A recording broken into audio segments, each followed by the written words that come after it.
Exclusive ಇದು. Dharmasthala ಕೇಸ್ಗೆ entry ಆಯಿತು ಇಡಿ enforce department. ಬುರುಡೆ gang ಹಣಕಾಸು ಮೂಲವನ್ನ ಕೆದಕೋದಕ್ಕೆ ಇಡಿ ಎಂಟ್ರಿ ಆಗಿದೆ. ಬುರುಡೆ ಗ್ಯಾಂಗ್ ವಿದೇಶಿ ಫಂಡ್ ಮೇಲೆ ಇಡಿ ಕಣ್ಣಿಟ್ಟಿದೆ. ಎಲ್ಲರೂ ಹೇಳುವಂತ ಸಾಮಾನ್ಯ ಆರೋಪ ಏನು ಕೇಳಿದ್ರೆ, ಈ ಬುರುಡೆ ಗ್ಯಾಂಗ್ಗೆ ವಿದೇಶದಿಂದ ಫಂಡಿಂಗ್ ಆಗಿದೆ. ಧರ್ಮಸ್ಥಳ ದೇವಸ್ಥಾನದ ವಿರುದ್ಧ ಷಡ್ಯಂತ್ರ ಮಾಡೋದಕ್ಕೆ ಹೊರ ದೇಶಗಳಿಂದ ಫಂಡ್ ಮಾಡಿದ್ದಾರೆ. ಕೆಲವು ಮಿಷನರಿಗಳು ಇದರಲ್ಲಿ ಕೈವಾಡವನ್ನ ಬೀರಿದಾವೆ ಎನ್ನುವ ಆರೋಪದ ಹಿನ್ನೆಲೆ ಇಡಿ ಅಧಿಕಾರಿಗಳು ಈಗ ಇದರ ತನಿಖೆ ಮಾಡೋದಕ್ಕೆ ಎಂಟ್ರಿ ಆಗಿದೆ. ಇಡಿ ಎಂಟ್ರಿ ಆಗಿದೆ ಧರ್ಮಸ್ಥಳಕ್ಕೆ. ಈಗ ಈ ತಲೆಬುರುಡೆ ಪ್ರಕರಣದಲ್ಲಿ ಇಡಿ ಎಂಟ್ರಿ ಆಗಿದೆ. ಬುರುಡೆ ಗ್ಯಾಂಗ್ಗೆ ವಿದೇಶಿ ಫಂಡ್ ಬಂದಿದೆ ಅನ್ನುವ ಹಿನ್ನೆಲೆಯಲ್ಲಿ ಇಡಿ ಈಗ ಎಲ್ಲವನ್ನು ಕೂಡ ತನಿಖೆ ಮಾಡೋದಕ್ಕೆ, ಹೊರಗೆಳೆಯೋದಕ್ಕೆ ಇಡಿ ಎಂಟ್ರಿ ಆಗಿದೆ. ಎನ್ಫೋರ್ಸ್ ಡಿಪಾರ್ಟ್ಮೆಂಟ್ ಈಗ ಧರ್ಮಸ್ಥಳದ ಬುರುಡೆ ಗ್ಯಾಂಗ್ನ ಅಸಲಿ ಹಣಕಾಸಿನ ವಿಚಾರದ ಮುಖವಾಡವನ್ನು ತೆರೆದಿಡುವುದಕ್ಕೆ ಈಗ ಇಡಿ ಎಂಟ್ರಿ ಆಗಿದೆ. ಧರ್ಮಸ್ಥಳ ದೇವಸ್ಥಾನದ ವಿರುದ್ಧ ಅಪಪ್ರಚಾರ ಮಾಡೋದಕ್ಕೆ, ಧರ್ಮಸ್ಥಳ ದೇವಸ್ಥಾನಕ್ಕೆ ಕಪ್ಪು ಚುಕ್ಕಿಯನ್ನ ತರೋದಕ್ಕೆ ವಿದೇಶಿ ಕೈಗಳಿಂದ, ಕಾಣದ ಕೈಗಳಿಂದ ಈ ಬುರುಡೆ ಗ್ಯಾಂಗ್ಗೆ ಹಣ ಸಂದಾಯ ಆಗಿದೆ ಅನ್ನೋ ಗಂಭೀರ ಆರೋಪದ ಹಿನ್ನೆಲೆ ಈಗ ಇಡಿ ಅಧಿಕಾರಿಗಳು ಎಂಟ್ರಿ ಆಗಿದ್ದಾರೆ. ಬುರುಡೆ ಗ್ಯಾಂಗ್ ಹಣಕಾಸು ಮೂಲವನ್ನ ಕೆದಕೋದಕ್ಕೆ ಈಗ ಇಡಿ ಎಂಟ್ರಿ ಆಗಿದೆ. ರಿಪಬ್ಲಿಕ್ ಕನ್ನಡದ ಅತಿ ದೊಡ್ಡ ಇಂಪ್ಯಾಕ್ಟ್ ಇದು. ನಾವು ಹೇಳಿದ್ವಿ, ವಿದೇಶಿ ಮೂಲಗಳಿಂದ ಈ ಬುರುಡೆ ಗ್ಯಾಂಗ್ಗೆ ಹಣ ಸಂದಾಯ ಆಗಿದೆ ಅಥವಾ ಹಣ ಹರಿದು ಬಂದಿದೆ ಅನ್ನೋದನ್ನ ಹೇಳಿದ್ವಿ.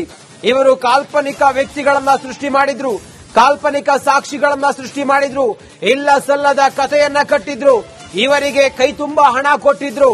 ಈ ಕಾರಣದಿಂದ ಅವರು ಯಾರು ಬುರುಡೆ ಗ್ಯಾಂಗ್ ಹೇಳಿದ ಹಾಗೆ ಇವರು ನಾಟಕ ಮಾಡಿದ್ರು, ಹೈ ಡ್ರಾಮಾ ಮಾಡಿದ್ರು. ಇದೆಲ್ಲದರ ಹಿಂದೆ ಇದ್ದದ್ದು ಕಾಣದ ಕೈಗಳು.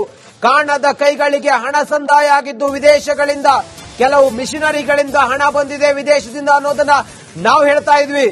ರಿಪಬ್ಲಿಕ್ ಕನ್ನಡದ ಅತಿ ದೊಡ್ಡ ಇಂಪ್ಯಾಕ್ಟ್ ಇದು. ಬುರುಡೆ ಗ್ಯಾಂಗ್ನ ವಿದೇಶಿ ಫಂಡಿಂಗ್ ಬಗ್ಗೆ ಮೊದಲು ವರದಿ ಮಾಡಿದ್ದು ನಿಮ್ಮ ರಿಪಬ್ಲಿಕ್ ಕನ್ನಡ. ವಿದೇಶಿ ಫಂಡಿಂಗ್ ಬಗ್ಗೆ ವರದಿಯನ್ನ ನಾವು ಮಾಡಿದ್ವಿ. ಈ ವರದಿಯ ಆಧಾರದ ಮೇಲೆ ಈಗ ಇಡಿ ಅಧಿಕಾರಿಗಳು ತನಿಖೆಗೆ ಧರ್ಮಸ್ಥಳಕ್ಕೆ ಬಂದಿದ್ದಾರೆ. ರಿಪಬ್ಲಿಕ್ ವರದಿಯ ಬೆನ್ನಲ್ಲೇ ತನಿಖೆಗೆ ಇಳಿದಿದೆ ಇಡಿ.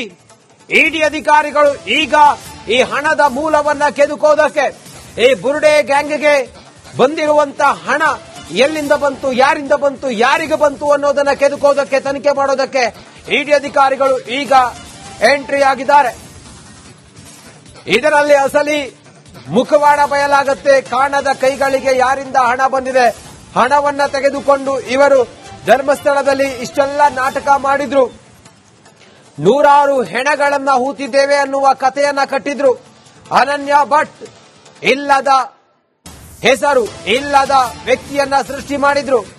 ಯಾವುದೋ ಫೋಟೋವನ್ನ ತೋರಿಸಿ ನನ್ನ ಮಗಳು ಅಂತ ಹೇಳಿದ್ರು. ಎಲ್ಲೋ ಇದ್ದವನನ್ನ ಕರ್ಕೊಂಡು ಬಂದು ಧರ್ಮಸ್ಥಳದಲ್ಲಿ ಇವರು ಹೆಣ ಹೂತಿದ್ದಾನೆ, ಆತನ ಕೈಯಾರ ಹೂತಿದ್ದಾನೆ ಅಂತ ಹೇಳಿದ್ರು. ಯಾರದ್ದೋ ಬುರುಡೆಯನ್ನ ತೆಗೆದುಕೊಂಡು ಬಂದ್ರು.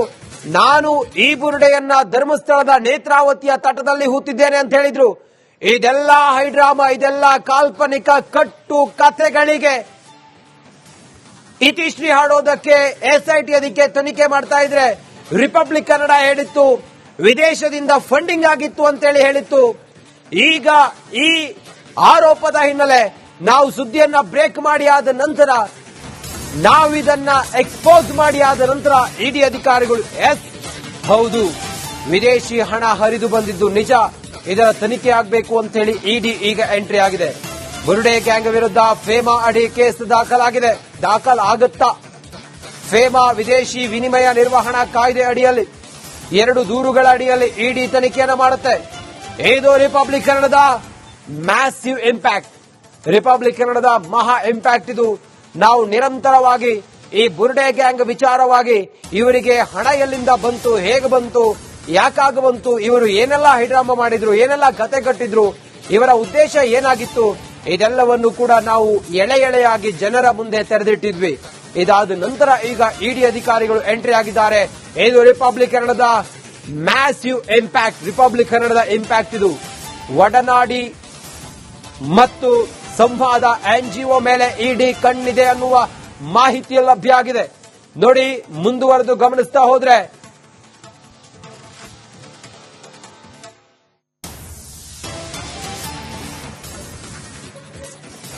ಈ ಸದ್ಯಕ್ಕೆ ಇಡಿ ಅಧಿಕಾರಿಗಳು ಧರ್ಮಸ್ಥಳದ ಅಪಪ್ರಚಾರ ಪ್ರಕರಣದಲ್ಲಿ ವಿದೇಶದಿಂದ ಹಣ ಸಂದಾಯ ಆಗಿರೋದ್ರ ಬಗ್ಗೆ ತನಿಖೆ ಮಾಡೋದಕ್ಕೆ ಇಡಿ ಎಂಟ್ರಿ ಆಗಿದೆ. ರಿಪಬ್ಲಿಕ್ ಕನ್ನಡ ಬ್ರೇಕ್ ಮಾಡಿದಂತ ಸುದ್ದಿ ನಾವು ಹೇಳಿ ಆದ ನಂತರ ಈಗ ಇಡಿ ಎಂಟ್ರಿ ಆಗಿದೆ. ಆ ಮೂಲಕ ಬಿಗ್ ಇಂಪ್ಯಾಕ್ಟ್ ಇದು. ಈ ಸಂದರ್ಭಕ್ಕೆ ನಮ್ಮ ಇಬ್ಬರು ಪ್ರತಿನಿಧಿಗಳು, ನಮ್ಮ senior anchor Smita Ranganath news desk ನಿಂದ ನೇರ ಸಂಪರ್ಕದಲ್ಲಿದ್ದಾರೆ. ಹಾಗೆ ನಮ್ಮ ನಾಗೇಂದ್ರ ಬಾಬು ಕೂಡ ಧರ್ಮಸ್ಥಳದಿಂದಲೇ ಈಗ ನಮ್ಮ ಜೊತೆಲಿ ನೇರ ಸಂಪರ್ಕದಲ್ಲಿದ್ದಾರೆ. ನಾಗೇಂದ್ರ ಬಾಬು ಅವರನ್ನ ನಾನು ಮಾತಾಡಿಸ್ತೀನಿ. ನಾಗೇಂದ್ರ ಬಾಬು, ನನ್ನ ಧ್ವನಿ ನಿಮ್ಗೆ ಕೇಳಿಸ್ತಾ ಇದ್ರೆ, ಧರ್ಮಸ್ಥಳಕ್ಕೆ ಈಗ ಇಡಿ ಎಂಟ್ರಿ ಆಗಿದೆ. ಈ ಹೊತ್ತಿಗೆ, ಈ ಕ್ಷಣಕ್ಕೆ ಏನ್ ಮಾಹಿತಿ ಇದೆ ನಾಗೇಂದ್ರ ಬಾಬು?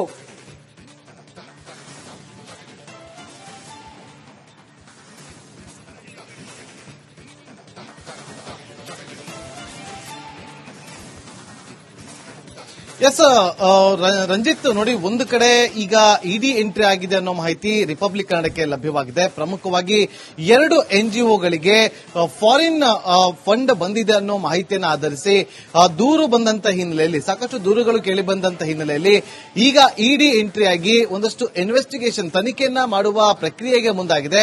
ಅದರಲ್ಲೂ ಪ್ರಮುಖವಾಗಿ ಈಗ ಇರುವಂತಹ ವಿಚಾರ ಅಂತಂದ್ರೆ, ಕಳೆದ 5 ವರ್ಷಗಳ ಟ್ರಾನ್ಸಾಕ್ಷನ್ ನ ಡೀಟೇಲ್ಸ್ ಅನ್ನ ತೆಗೆದುಕೊಳ್ಳುವುದಕ್ಕೆ ಖುದ್ದು ಎಸ್ಬಿಐಗೆ ಇಡಿ ಅಧಿಕಾರಿಗಳು ಲೆಟರ್ ಅನ್ನ ಕೂಡ ಬರೆದಿದ್ದು ಸ್ಥಳೀಯ ಪೊಲೀಸರಿಂದ ಒಂದು ಸಹಾಯವನ್ನ ಕೂಡ ಕೋರಿದ್ದಾರೆ. ಹಾಗಾಗಿ ಇನ್ವೆಸ್ಟಿಗೇಷನ್ಗೆ ಧುಮುಕಿರುವಂತಹ ಇಡಿ ಫೆಮಾ ಆಕ್ಟ್ ನ ಅಡಿಯಲ್ಲಿ ಈಗ ಒಂದಷ್ಟು ಇನ್ವೆಸ್ಟಿಗೇಷನ್ ಮಾಡೋದಕ್ಕೆ ಮುಂದಾಗಿದ್ದಾರೆ. ಅದರಲ್ಲೂ ಪ್ರಮುಖವಾಗಿ ಫಾರಿನ್ ಎಕ್ಸ್ಚೇಂಜ್ ಮನಿ ಆಕ್ಟ್ ನ ಅಡಿಯಲ್ಲಿ ಈ ಒಂದು ತನಿಖೆಯನ್ನ ಮಾಡೋದಕ್ಕೆ ಮುಂದಾಗ್ತಾ ಇದ್ದು, ಒಡನಾಡಿ ಸಂಸ್ಥೆ ಹಾಗೂ ಸಂವಾದ ಸಂಸ್ಥೆಯ ವಿರುದ್ಧವಾಗಿ ಕೇಳಿ ಬಂದಂತಹ ಆರೋಪದ ಹಿನ್ನೆಲೆಯಲ್ಲಿ ಸಾಕಷ್ಟು ಫಂಡಿಂಗ್ ಈ ಒಂದು ಸಂಸ್ಥೆಗಳಿಗೆ ಬರಲಾಗಿದೆ ಅನ್ನೋ ಆರೋಪದ ಹಿನ್ನೆಲೆಯಲ್ಲಿ ಈಗ ಇಡಿ ಎಂಟ್ರಿ ಆಗಿ ಇದರ ಒಂದು ತನಿಖೆಯನ್ನು ನಡೆಸೋದಕ್ಕೆ ಮುಂದಾಗ್ತಾ ಇರುತ್ತೆ. ಹಾಗಾಗಿ ಈಗ ಈ ಒಂದು ವಿಚಾರ, ಒಂದು ಕಡೆ ಧರ್ಮಸ್ಥಳದಲ್ಲಿ ನೂರಾರು ಶವಗಳನ್ನು ಹೂತಿಟ್ಟ ವಿಚಾರಕ್ಕೆ ಸಂಬಂಧಪಟ್ಟಂತೆ ಎಸ್ಐಟಿ ಒಂದು ಕಡೆ ತನಿಖೆಯನ್ನು ನಡೆಸ್ತಾ ಇದ್ರೆ, ಮತ್ತೊಂದು ಕಡೆ ಇಡಿ ಕೂಡ ಈಗ ಎಂಟ್ರಿ ಆಗಿದ್ದು, ಎಲ್ಲೋ ಒಂದು ಕಡೆ ಮನಿ ಲಾಂಡ್ರಿಂಗ್ ಆಗಿದೆ ಅಥವಾ ಫಾರಿನ್ ಇಂದ ಫಂಡಿಂಗ್ ಆಗಿದೆಯಾ ಅನ್ನುವ ಅನುಮಾನಗಳು ವ್ಯಕ್ತವಾಗ್ತಾ ಇದ್ದು, ಅದಕ್ಕೆ ಸಂಬಂಧಪಟ್ಟಂತೆ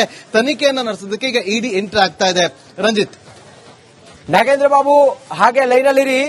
ನಾಗೇಂದ್ರ ಬಾಬು, ಸ್ಮಿತಾ ಕೂಡ ನೇರ ಸಂಪರ್ಕದಲ್ಲಿದ್ದಾರೆ. ತನಿಖೆಯನ್ನು ನಡೆಸೋದಕ್ಕೆ ಮುಂದಾಗ್ತಾ ಇರುತ್ತೆ. ಹಾಗಾಗಿ ಈಗ ಈ ಒಂದು ವಿಚಾರ, ಒಂದು ಕಡೆ ಧರ್ಮಸ್ಥಳದಲ್ಲಿ ನೂರಾರು ಶವಗಳನ್ನು ಹೂತಿಟ್ಟ ವಿಚಾರಕ್ಕೆ ಸಂಬಂಧಪಟ್ಟಂತೆ ಎಸ್ಐಟಿ ಒಂದು ಕಡೆ ತನಿಖೆಯನ್ನು ನಡೆಸ್ತಾ ಇದ್ರೆ, ಮತ್ತೊಂದು ಕಡೆ ಇಡಿ ಕೂಡ ಈಗ ಎಂಟ್ರಿ ಆಗಿದ್ದು, ಎಲ್ಲೋ ಒಂದು ಕಡೆ ಮನಿ ಲಾಂಡ್ರಿಂಗ್ ಆಗಿದೆ ಅಥವಾ ಫಾರಿನ್ ಇಂದ ಫಂಡಿಂಗ್ ಆಗಿದೆಯಾ ಅನ್ನುವ ಅನುಮಾನಗಳು ವ್ಯಕ್ತವಾಗ್ತಾ ಇದ್ದು, ಅದಕ್ಕೆ ಸಂಬಂಧಪಟ್ಟಂತೆ ತನಿಖೆಯನ್ನು ನಡೆಸೋದಕ್ಕೆ ಈಗ ಇಡಿ ಎಂಟ್ರಿ ಆಗ್ತಾ ಇದೆ.